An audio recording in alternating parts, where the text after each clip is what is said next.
the Executive Director of the African Economic Research Consortium, AERC, the Vice Chancellor of the University of Ghana, Excellencies, members of the AERC fraternity, distinguished participants, ladies and gentlemen. Well, I feel personally honored and grateful for the invitation to join you at the opening of such an important event being organized by the AERC, an institution that I'm delighted to be associated with. On behalf of the President and people of Ghana, I welcome all of you, especially the international participants, to Ghana and to the event. And I hope you will enjoy your stay in Accra. Ladies and gentlemen, the AERC, no doubt, continues to play a pivotal role in our economies. Through the workshops and research seminars, as well as its capacity building programs in the field of economic management, economic governance, and development, it has undoubtedly contributed to the positive strides our economies have experienced over the last 2 decades or more. Quite a number of our staff at Bank of Ghana, I must say, have benefited from the master's program of the AERC, the collaborative program that the AERC has had with some of the universities. Quite a few of our staff have benefited from that.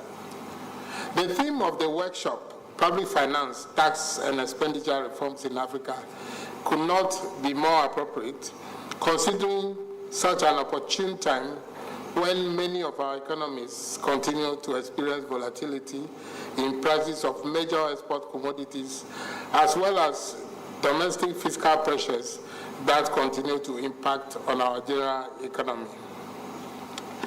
In Ghana, the downward trend in commodity prices, specifically cocoa and gold, in the last few years was worsened by the curtailing of quantitative easing in U.S. monetary policy last year and resulted in lower export revenues and to some extent the reversal of foreign exchange flows with significant pressure on exchange rates and inflation expectations. At the same time, there was a deterioration in fiscal performance due to shortfalls in revenues and grants, higher spending on wages and salaries, as well as increasing interest costs. These have resulted in the twin deficits problem in the last 2 years in Ghana, with a widening current account deficit accompanied by persistent fiscal deficits. In the first 4 months of this year, these imbalances in the fiscal and external sectors continue to exert further pressure on inflation and the domestic currency. Consequently, headline inflation continued to drift further from the target band. The Bank of Ghana responded by tightening monetary policy using a number of instruments and introduced a set of regulations and a code of conduct for foreign exchange operations in a bid to ensure transparency, streamline trading activities, and reduce leakages in the foreign exchange markets. Unfortunately, some of these measures were misunderstood by external investors to mean the imposition of foreign exchange controls. However, further clarification of the measures restored the confidence of these investors, as evidenced by their participation in recent domestic bond issues, the most recent of which was well oversubscribed.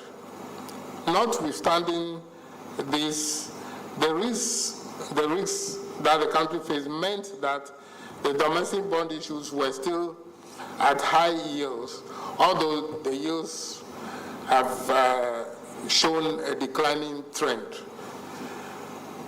The monetary and fiscal authorities will continue to implement coordinated policies to contain the pressures, and it is particularly expected that the implementation of the reform measures announced in the 2014 budget, Ghana budget, would go a long way to reduce the fiscal deficit in the short to medium term. Indeed, the outlook for the medium term remains positive, notwithstanding the short-term challenges, and this is based on the improvement in cocoa production and prices this year. The onset of gas production in the fourth quarter of 2012 is also expected to lead to increased crude oil production and reduce oil imports in 2015, and will be boosted by the coming on stream of the new production fields, oil production fields, in the second half of 2016. I'm certain that your in-depth discussions in this workshop will focus on some of these critical issues that continue to impact adversely on our economies. And we look forward to policy recommendations that will help contain the challenges posed for macroeconomic management. On this note, Mr. Chairman, I wish you fruitful deliberations. Thank you.